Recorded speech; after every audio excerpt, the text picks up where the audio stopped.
ಇಂದಿನ ವಿಷಯ ಶೇ 100ರಷ್ಟು ಆದಾಯ ತೆರಿಗೆ ಉಳಿಸುವುದು ಹೇಗೆ ಎಂಬ ಕರ್ನಾಟಕದ ವ್ಯಕ್ತಿಯ ವ್ಯಂಗ್ಯ ವಿಡಿಯೋ ವೈರಲ್ ಆಗಿದೆ.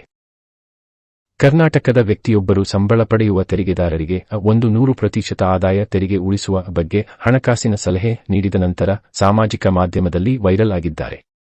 ಜುಲೈ 23ರಂದು ಕೇಂದ್ರ ಬಜೆಟ್ 2024 ಅನ್ನು ಮಂಡಿಸಿದ ನಂತರ ಕಂಟೆಂಟ್ ಕ್ರಿಯೇಟರ್ ಶ್ರೀನಿಧಿ ಹಂದೆ ಅವರು ವಿಡಂಬನಾತ್ಮಕ ವಿಡಿಯೋವನ್ನು ಇನ್ಸ್ಟಾಗ್ರಾಂನಲ್ಲಿ ಪೋಸ್ಟ್ ಮಾಡಿದ್ದಾರೆ. ಸಂಬಳ ಪಡೆಯುವ ವ್ಯಕ್ತಿಗಳು ತಮ್ಮ ಉದ್ಯೋಗದಾತರಿಗೆ ಹುಲ್ಲು ಬೆಳೆದು ಮಾರಾಟ ಮಾಡುವ ಮೂಲಕ 100% ಆದಾಯ ತೆರಿಗೆಯನ್ನು ಹೇಗೆ ಉಳಿಸಬಹುದು ಎಂಬುದನ್ನು ವಿವರಿಸಿದರು.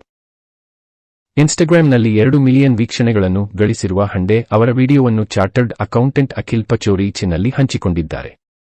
ನಲ್ಲಿಯೂ ವೇಗವಾಗಿ ವೈರಲ್ ಆಗುತ್ತಿರುವ ವಿಡಿಯೋವನ್ನು ನೋಡಿ ಸಾಮಾಜಿಕ ಮಾಧ್ಯಮ ಬಳಕೆದಾರರು ಜೋರಾಗಿ ನಗುವುದನ್ನು ತಡೆಯಲು ಸಾಧ್ಯವಾಗಲಿಲ್ಲ. ಈ ವಿಡಿಯೋದಲ್ಲಿ ಆದಾಯ ತೆರಿಗೆಯಲ್ಲಿ 100% ಉಳಿಸುವುದು ಹೇಗೆ ಎಂದು ನಾನು ನಿಮಗೆ ಹೇಳುತ್ತೇನೆ ಎಂದು ಹಾಂಡಾ ಅವರು ಅತ್ಯಂತ ಸುಲಭ, ಕಾನೂನು ಮತ್ತು ಸರಳ ಪ್ರಕ್ರಿಯೆಯ 3 ಹಂತಗಳನ್ನು ಪಟ್ಟಿ ಮಾಡಿದ್ದಾರೆ. 1 ಹಂತ, ನಿಮ್ಮ ಮನೆಯಲ್ಲಿ ಅಥವಾ ನಿಮ್ಮ ಬಾಲ್ಕನಿಯಲ್ಲಿ ಅಥವಾ ನಿಮ್ಮ ಟೆರೇಸ್ನಲ್ಲಿ ನೀವು ಹುಲ್ಲು ಬೆಳೆಯಬೇಕು ಮತ್ತು ಇದು ತುಂಬಾ ಕಾನೂನು ಪ್ರಕ್ರಿಯೆಯಾಗಿದೆ. ಈಗ ಹೊರಗೆ ಹೋಗಿ ಮತ್ತು ನಿಮಗೆ ಯಾವುದೇ ಸಂಬಳ ಬೇಡ ಎಂದು ಹೇಳಿ. ಅವರು ನಿಮ್ಮ ಸಂಬಳದ ಪ್ರಕಾರ ನಿಮ್ಮ ಕಂಪನಿಯು 50,000 ರುಗೆ ಹುಲ್ಲು ಖರೀದಿಸಬೇಕು ಎಂದು ನಿಮ್ಮ ಮಾನವ ಸಂಪನ್ಮೂಲಕ್ಕೆ ತಿಳಿಸಿ. ಅವರು 1,000 ರು. ಅವರ ಸಲಹೆಯ ಹಿಂದಿನ ತರ್ಕವನ್ನು ವಿವರಿಸಿದ ಹಂಡಾ, ಈಗ ಏನಾಗುತ್ತದೆ, ನಿಮ್ಮ ಸಂಬಳದಿಂದ ಬರುವ ಆದಾಯ ಶೂನ್ಯವಾಗುತ್ತದೆ ಮತ್ತು ಭಾರತದಲ್ಲಿ ತೆರಿಗೆಗೆ ಒಳಪಡದ ಕೃಷಿ ಉತ್ಪನ್ನಗಳ ಮಾರಾಟದಿಂದ ಬರುವ ಆದಾಯವೇ ನಿಮ್ಮಲ್ಲಿದೆ.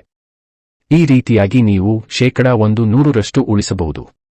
ಆದಾಯ ತೆರಿಗೆ, ಟಿಡಿಎಸ್ ಅಥವಾ ಹೂಡಿಕೆಯ ಬಗ್ಗೆ ಚಿಂತಿಸಬೇಕಾಗಿಲ್ಲ.